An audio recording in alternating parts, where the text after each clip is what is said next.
Kannur Anjarakandy dental college വിദ്യാർത്ഥിയായിരുന്ന Nitin രാജിന്റെ ആത്മഹത്യക്ക് ഉത്തരവാദികളായ മുഴുവൻ ആളുകളെയും ഉടനടി അറസ്റ്റ് ചെയ്യണമെന്നും ഇത്തരം സംഭവങ്ങൾ മേലിൽ ആവർത്തിക്കില്ല എന്നുറപ്പാക്കാനുള്ള നടപടികൾ അടിയന്തരമായി സ്വീകരിക്കണമെന്നും socialist unity centre of India communist സംസ്ഥാന കമ്മിറ്റി ആവശ്യപ്പെടുന്നു.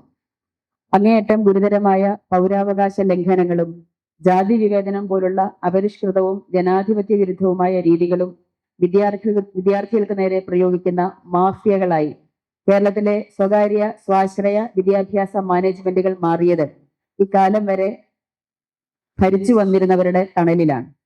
നാടിന്റെ ഭാവി കരുപ്പിടിപ്പിക്കേണ്ട തലമുറയെ വാർത്തെടുക്കുവാനുള്ള വിദ്യാഭ്യാസ പ്രക്രിയ എന്ന സാമൂഹ്യ ഉത്തരവാദിത്തത്തെ കഴുത്തറപ്പൻ സ്വകാര്യ മൂലധന ശക്തികളുടെ ലാഭാർത്ഥി തീർക്കുവാൻ വിട്ടുകൊടുത്തതിന്റെ സ്വാഭാവിക പരിണിതി കൂടിയാണ് ഇത്തരം സംഭവങ്ങൾ. ഉന്നത ബിരുദധാരികളെങ്കിലും അപരിഷ്കൃതരായ അധ്യാപകരും മാനേജ്മെന്റും ഈ രംഗത്ത് ആധിപത്യം സ്ഥാപിച്ചത് ജനാധിപത്യ രീതികളുടെ അഭാവം മൂലമാണ്.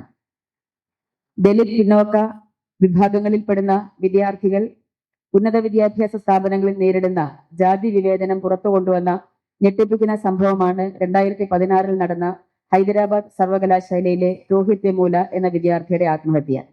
അത്തരം സംഭവങ്ങൾ ആവർത്തിക്കാതിരിക്കാനായി ആവിഷ്കരിച്ച രോഹിത് വെമുല ആക്ട് ഇതുവരെ നടപ്പിലാക്കാൻ സർക്കാരുകൾക്ക് കഴിഞ്ഞിട്ടില്ല എന്നത് ഈ വിഷയത്തിലുള്ള ഇവരുടെ ആത്മാർത്ഥത എത്രത്തോളം ഉണ്ട് എന്നത് സൂചിപ്പിക്കുന്നു.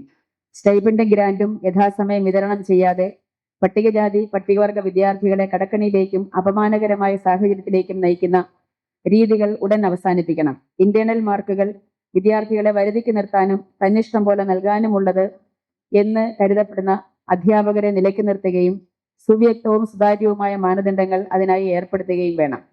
നിതിൻ രാജിന്റെ കൊലയാളികളെ അറസ്റ്റ് ചെയ്യണമെന്നും കുടുംബത്തിന് മതിയായ നഷ്ടപരിഹാരം നൽകണമെന്നും ആവശ്യപ്പെട്ടുകൊണ്ട് ഏപ്രിൽ 28-ന് ദലിത് ആദിവാസി സംഘടനകൾ ആഹ്വാനം ചെയ്തിരിക്കുന്ന ഹർത്താൽ കേരളത്തിലെ പൊതുസമൂഹം ഏറ്റെടുത്ത് വിജയിപ്പിക്കണമെന്നും ഈ അവസരത്തിൽ അഭ്യർത്ഥിക്കുന്നു. നന്ദി.